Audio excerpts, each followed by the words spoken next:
Welcome, Walnut. I'm Lara, but you can call me Laz, your host for Walnut Wednesday. This is your reminder to be brave, be yourself, and know that you can make the world a better place just by what you decide today. Here, I'm going to share my weekly walnuttings with you on a Wednesday. Hello, Walnut. It is me, Laz, here from Hello, Walnut, it's me, Les here, your host of Walnut Wednesday. I don't know where I'm from. I don't know what planet I'm on. Tuning in from Walnut HQ, which looks a little bit different now, because I share my office, Walnut HQ, with my little vampire. And this episode is my not my birth story, my vampire's birth story. I had a really great time interviewing Steph and hearing all about how her baby came into the world. And I thought, what a fitting time to record mine and my vampire's story for Walnut Wednesday's 5th birthday. So when you're listening to this, Walnut Wednesday is officially 5 years old. The first Wednesday of November is a big celebratory day. So if you are listening to this, please take a little screeny shot and share and tag me at Walnut Wednesday just to give a little celebration, say happy birthday to the podcast. I didn't ever anticipate it would last this long. I have nothing special in store. My life has been flipped upside down, but I wanted to share the birth story with you for this week as my walnutting, as the birthday celebration. So I asked a few questions on Instagram just to see what you wanted to hear about, and most of the walnuts wanted to know just everything. So I'm kind of just gonna try and cover everything off, but if you have any other questions, just let me know. I feel like I could waffle on for ages. Firstly, my little vampire's name. My little vampire is a boy, and he is called Louie Jack Lee. And one of the questions was, how did his name sort of come about? It wasn't as straightforward as our girl name. When we didn't know what the gender was. So we kind of had like a top three, and it fizzled to a top two for some time, and then ended up with Louis because of a dream, because of all these other things, and then he just like felt like his name was going to be Louis, but it was his middle name Jack, which comes with a story time. So remember at the beginning of the year when I did an episode which was Laz went tramping lol or something like that. On that tramp was basically was pregnant at that time, but was in denial and was like, surely a big hike is going to push out my period, because my period was very, very late and it's never ever been that late before. So in my head I was like, oh God, I'm pregnant. And anyway, on this hike, there was a root, a sort of plant that you can eat if you ever get like lost in the wild or whatever. And my niece said it tastes like a rotten cucumber, and it's called a supplejack. So for the remaining time of my pregnancy, even not knowing the gender, we called my little vampire Supplejack as a little like nickname. So that's where the name Jack kind of came in. And Jack was in our top, but it wasn't really like, oh, I don't know if we wanted it to be a first name. And then we thought, oh, Louis Jack sounds like kind of nice. But in the end, we wanted to give him one of my Orpa's middle name, which we like just to have a bit of like my family name in there as well. But we got Kevin to choose. We got Kevin to choose between Louis Jack and the other option, and Kevin picked Louis Jack as the first two names. So that's how his wonderful little name came about, and he just so looks like a Louis. He doesn't look like any of the top three other names, top two names, So that's how his name sort of came about. I'm just going to dive straight into what happened. So basically, it was a Thursday night, in the middle of the night on Thursday, so technically like Friday morning, but Thursday night, I woke up, I thought I was peeing my pants. I wasn't peeing my pants because it didn't actually stop and I couldn't control it. My waters had broken. So I was sitting on the toilet and I was like, Jordy, I think my water's broke. And so basically that was the only thing that we had talked with my midwife that Thursday. And she was going on leave until like the next week. And she was like, so these are the labor signs, and we were both like, I'm not feeling like we're gonna go into labor this weekend, don't worry. Was before the due date. Um, all the things. I was like, nah, I'm not feeling the vibe. And she was like, as long as your waters don't break, because the only labor sign that sort of has like a time clock on it is if your waters break. Because if your waters break, you have to make sure that you've given birth within a certain amount of time because of risk of infection or something. So yeah, she was like, as long as your waters don't break, that's all good, blah blah. Anyway, so that night, of course, my waters break. And then on the Friday, we went to see her colleague who was taking over for her while she was on leave, my midwife's colleague, and went in for a CTG. Is it CTG? Anyway, a scan where they checked the baby's heartbeat and la la la. And she ended up saying, "Look, I'm going to book you in for an induction at 7 a.m. on Saturday morning, just because, nothing seems to be happening. Don't have contractions. You don't seem to be like going into labor, la la la." And I was kind of gutted because that wasn't my preference. I didn't want to, I wanted to raw dog everything, right? I didn't want to get induced. I didn't want to go into the hospital. I wanted to stay out here at my home, go to the birthing unit. Um, but I was at peace with it's not my birth, it's my little vampire's birth. So I was like, look, whatever needs to happen is going to happen. And I'm okay with this. And then yeah, went home, and then the midwife rings me again. She's like, "Oh, I forgot to tell you. She left me the TENS machine, which is this machine that you put on your back when you're contracting that like helps with like pain stuff. It like kind of like sends little shocks to your back. Um, she's like, she's left the TENS machine for you, just in case. So do you want to come back and grab it? Anyway, we went back to grab it, but we thought we as if we're gonna need this, right?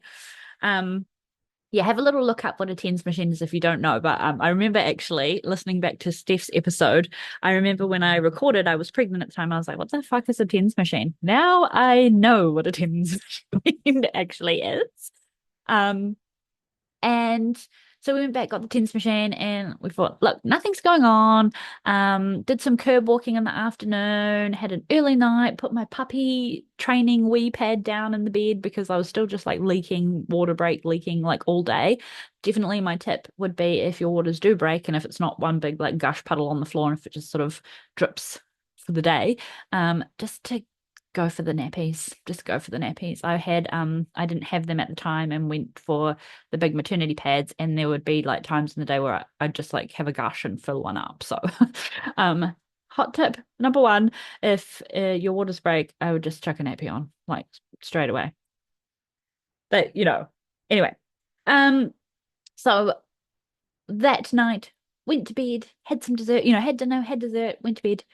And about 10:30 p.m. on Friday night, I started getting contractions, and I was like, what? And it was like feeling, and it basically just feels like a big poo stomach bug period cramp that like hurts. And it like goes up in a big kind of crescendo and like contracts actually and like hurts, and then you can feel it like dive off. And so the only way through it is literally like the breathing things that you like hear and see on the movies. um and I thought, okay, 10:30 p.m. I'm not going to wake up Geordie until like I can't bear this anymore, because I'll let him sleep, just because like obviously stuff's going to happen. um and so I just did my breathing. I thought, okay, what I'll do is I'll open up Messenger, I'll message Geordie the time and how many seconds the contractions are, just to start tracking, because there's all this math you have to do. And I was like, Geordie can figure out the math later. I'll just do the time and the counting, and then he can he can figure that out when I have to wake him up. Um, Little did I know, Walnut, I tricked myself. And I'll tell you, this will come full circle later. But basically, when I was breathing in, I was like, well, not through the mouth, but just so you can hear me on the microphone. I'm not sure if it'll come up. But I was breathing in, counting that as 1 second, and out, counting that as another second. So that would be an in and out would be 2 seconds. Uh, when I was breathing in, I was breathing in for like 5 to 7 seconds and out for like fucking seven, like long amount of seconds. So I was thinking that I wasn't having as long contractions for, for what I thought. Do you know what I mean? Does that make sense? I don't know if that makes sense, but so I was tricking myself. Then it got to the point where it was just getting really like sore and uncomfortable and I couldn't bear it anymore. So I woke up Geordie about 12:30, like after midnight. And I said, Geordie, you need to go get the TENS machine. And obviously he's just woken up. So he's like, what the fuck? Oh my God, it's happening. I'm here like I've just been doing this for like 2 hours. Um Anyways, he gets me in the machine. It's super helpful. It helps with my breathing out. I like would count to my 10 seconds, which is probably like way more than 10 seconds, and then press the release button and it would give me this like shockwave on my back and release some tension from like the pain I was having. And yeah, and then Geordie started counting, and in my head I was like, oh yeah, there was an 18-second contraction, and Geordie was like 46 seconds. He's like, that's nearly a minute. He's like, oh my God. And then I was like, huh? How did he get way more than 18 seconds? Because I had tricked myself with my weird breathing.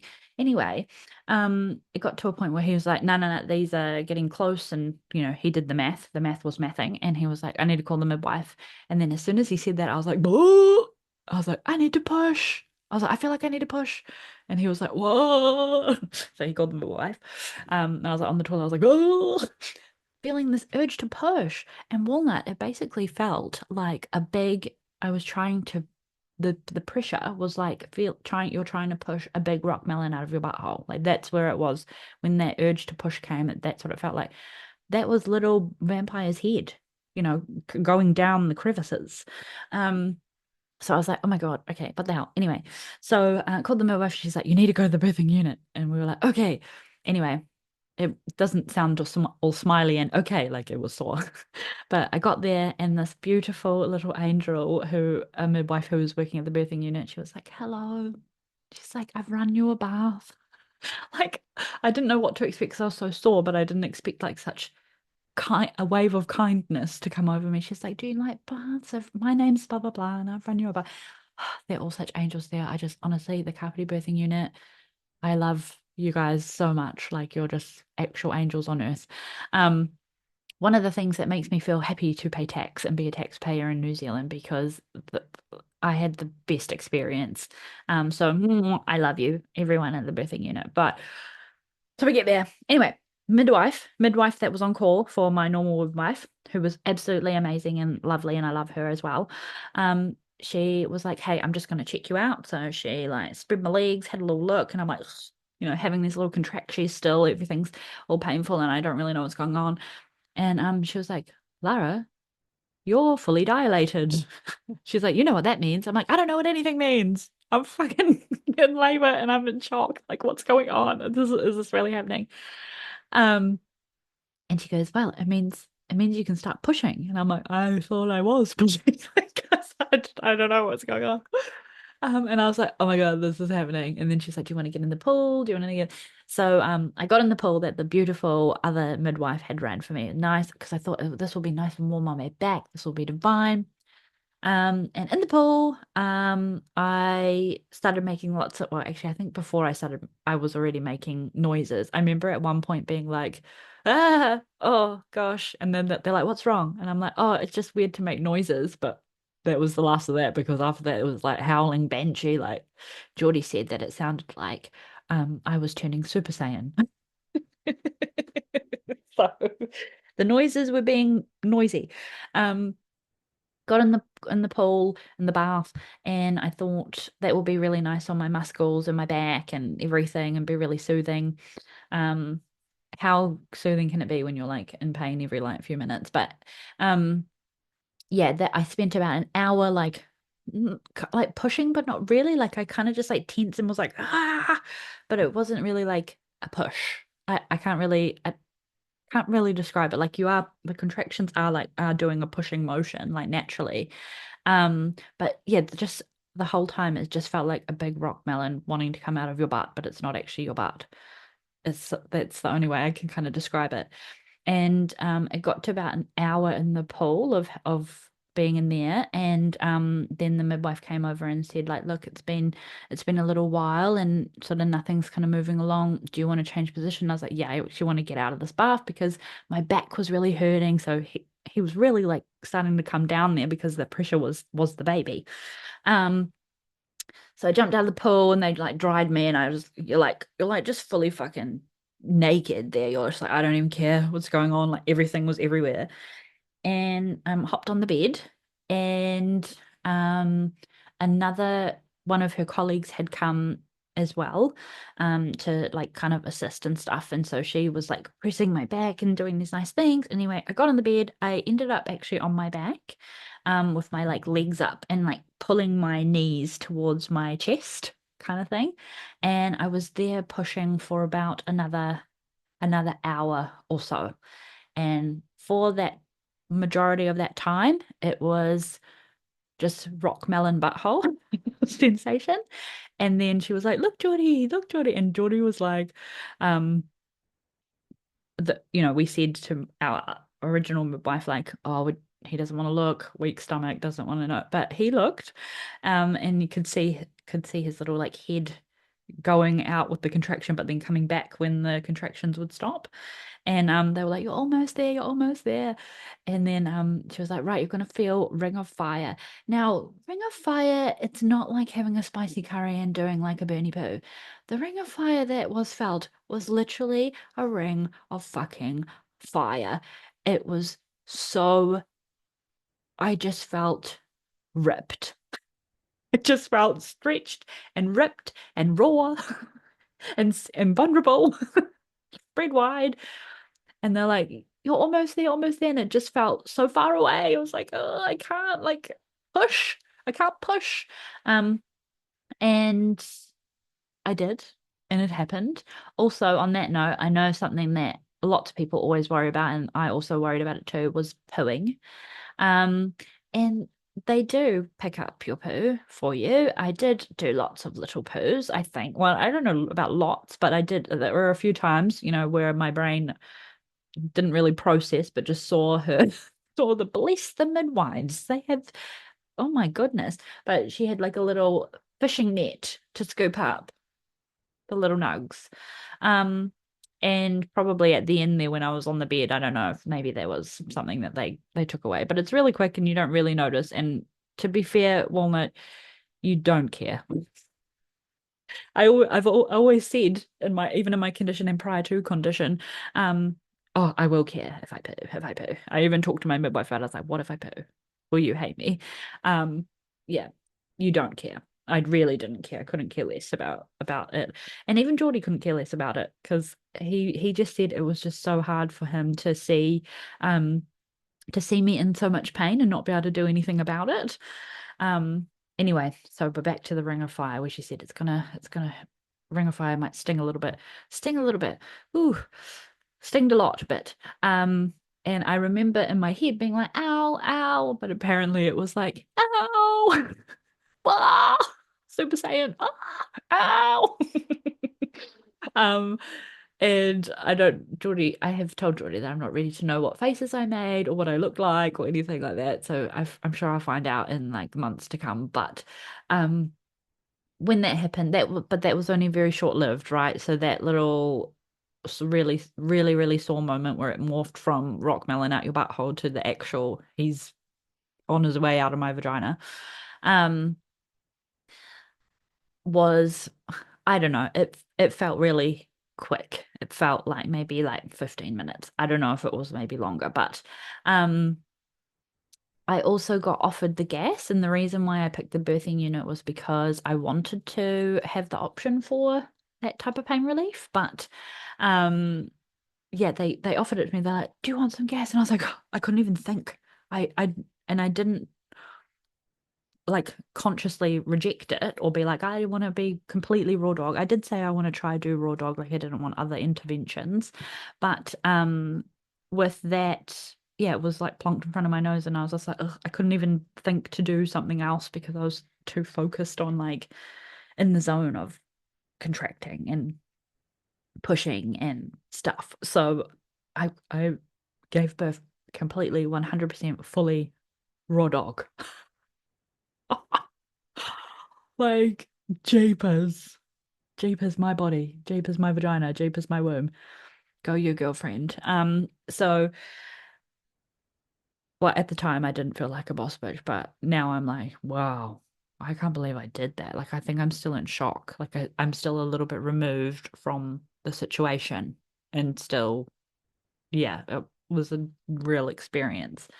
Um, and yeah, so I think arriving to the birthing unit fully dilated was one of the things that I least expected. But how good that I accidentally tricked my brain to get me through one of the hardest bits and doing most of the labor at home. So I think all up 10:30, 11:30, 12:30, 1:30. So I think I had about a 5 hour labor. He was born at 3:22. So from 10:30 till 3.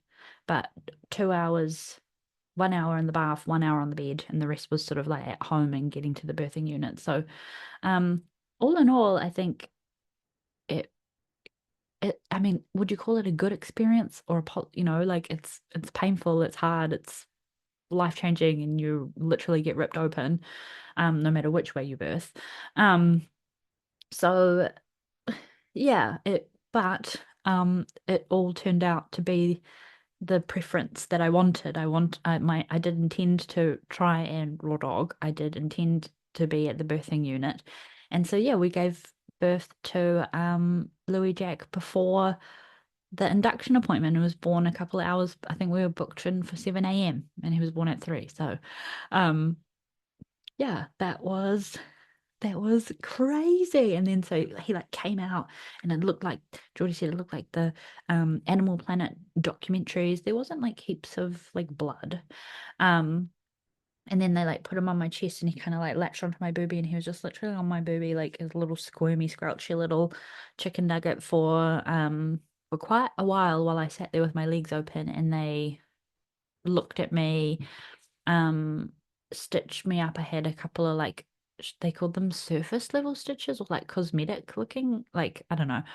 I think I got like 4 stitches from my vagina like nearing my butthole. But to be fair, one of the pain I felt was more like up higher by my like pee hole. That's where the stretch kind of felt. So I actually didn't realize my stitches were like at the bottom bit. Anyway, um, so they stitched me up and so I had him here and me and Geordie were just like in our little, oh my God. And I remember feeling like, oh my God, I think I had definitely gone into shock. Like I was like, I didn't feel like the hormonal overwhelming sensation of like, oh my God, love and wanting to cry. I just felt like, oh my God. I just remember being like, oh my God, am I in my body? What just happened? Holy shit, like literally went into shock. Um, and then they did a little stitch me up, and then she had to say, Lara, I have to just check your anus. For I don't know what she had to check. So she had to finger my butthole and just check that that was all good. So I was like, yeah, man, like finger my butthole, that's all good. Um, it it wasn't that casual. It was just like, okay. It was just like, do what you need to do while I'm spread here. And I have a little chicken nugget on my booby.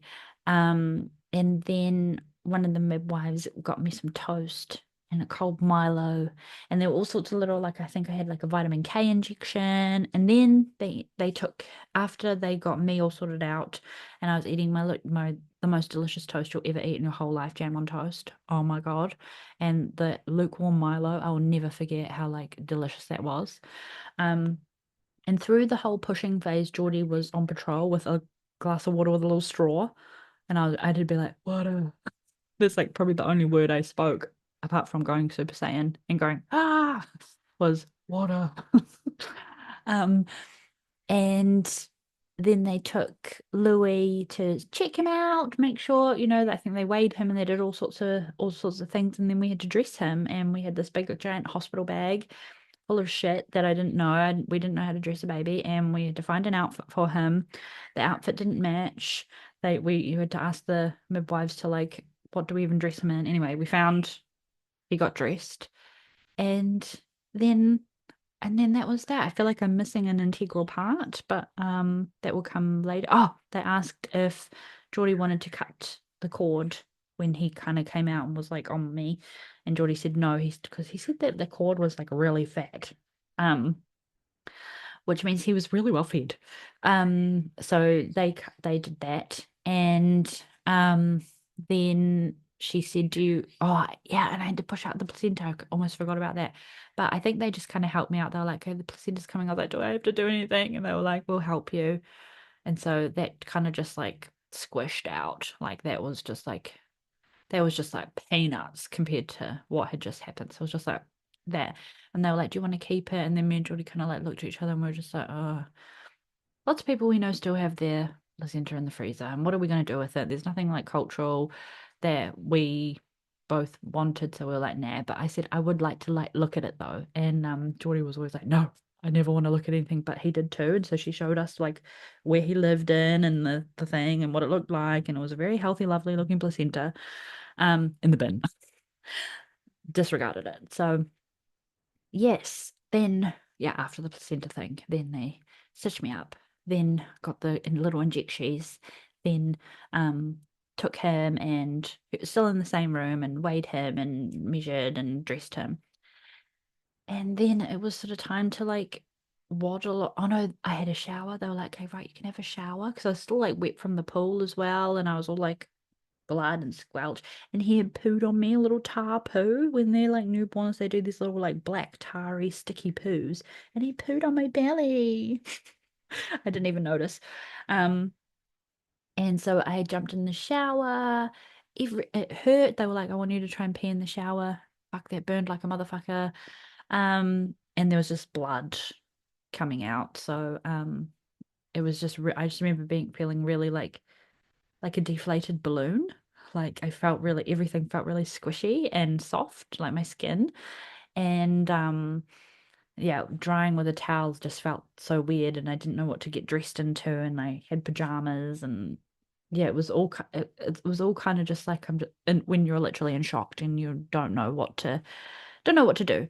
Um, and then we got wheeled off to, well, not wheeled off, I waddled to a room, and then Geordie went home, and then me and this little critter were in this like room with the heater on to sleep. And I think I woke up at like maybe 5 or 6, and I looked over to my left, and there was just this little thing and this little cot thing next to the heater with a little woolly beanie hat on.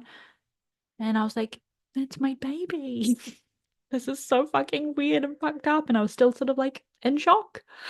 Um, And yeah, and then I got up, the midwife came in, and she's like the most beautiful, wonderful angel. I'll never forget her till the day I die. She was on the day shifts when I was there the most of the time.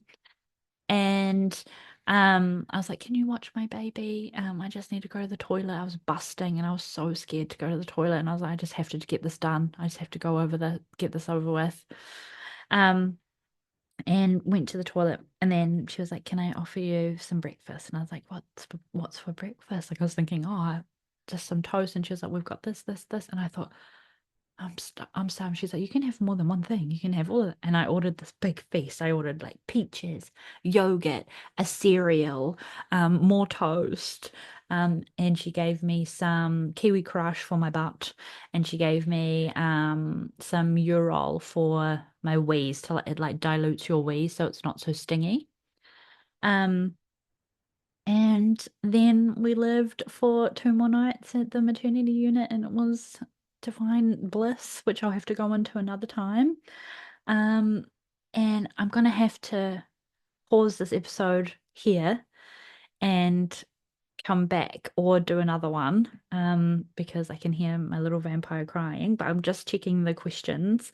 How does the name come about? The most and least expected parts was yeah, the dilation thing and like the breathing thing that I just got wrong by accident. All the things that no one had told you before. I don't know. I feel like I didn't get told any of the things when it comes to labor, despite no matter how many birthing stories you actually hear, you're never fully prepared until you're just in it. But I think I just was in shock the whole time. I was just like, Is this actually happening right now?" I've kind of like maybe disassociated a little bit from my body. I feel like I'm only just coming sort of back in. Um, Everything. Also thoughts on adult nappies. Yeah, go for that. Just get the nappies for either your water breaking or after. I didn't bleed so much, but I think just having them there was is good, right? You like there will come a use for them. What had you been told versus the truth? I think also people just like play. I think people not play it down, but you just kind of don't know what to expect because maybe they don't want to like scare you, maybe, but like it's it's not even well, I didn't have like a traumatic birth, but it still is like traumatic. Does that kind of make sense? Like it's still crazy and wild. Yeah, all the gruesome details. Yeah, I've told you all about the poo, all of things. How long were you in labor for? I've covered that. Can you share the range of emotions and if does the vampire love Kev? I'll go into that another time because Kevin's been amazing. Um, can you share a range of yeah, the emotion, I think, yeah, just mainly shock. I didn't really have a range. It was more like, I can't believe this is fucking happening. And then in the morning was like, whoa, when I had my little baby next to me, sort of thing. Um, everything. And then which option did you choose for birth, which I kind of covered as well. So I think I covered all of the questions for the birthing story. I might come back on another episode to talk about life at the birthing unit and then thereafter because things got really rough. Like I said, I only am just starting to come back into my body, into myself. Um, things got really, really kind of tough. Um, but that is my little vampire Louie's birth story and how he was born that fateful night. And he's amazing and he's the coolest little baby. He's so lovely and Kevin is the best big brother ever. And when he cries, he comes up. Kevin's in the room with me now, but when he cries, if Kevin's downstairs by him, he will run upstairs and come get me to be like, Mom, he's crying. So yeah, he's great. He's great. Let me know if you have any other questions, and I'll come back for another episode on the afterlife of after that morning after labor, and I'll try to make some notes and write down what happened. But I hope you enjoyed this episode. Yeah, if I've missed anything or if you have any other questions, let me know. Have a happy, happy Walnut Wednesday, and I will talk to you next week. And if you get a second, please share on your story just anything Walnut Wednesday, just to say happy 5 years, Walnut Wednesday. I can't believe this podcast is still going. We'll see what happens in future. It's getting much harder to sit down and be able to chat with you like this, especially when I don't know if it's picking up on the mic, especially when I can hear my little vampire crying, but we'll see how we get on. So celebrating 5 years, celebrating me, celebrating you, celebrating Walnut Wednesday. Thanks for being here. Thank you for your time. And I will hopefully talk to you next week. Bye.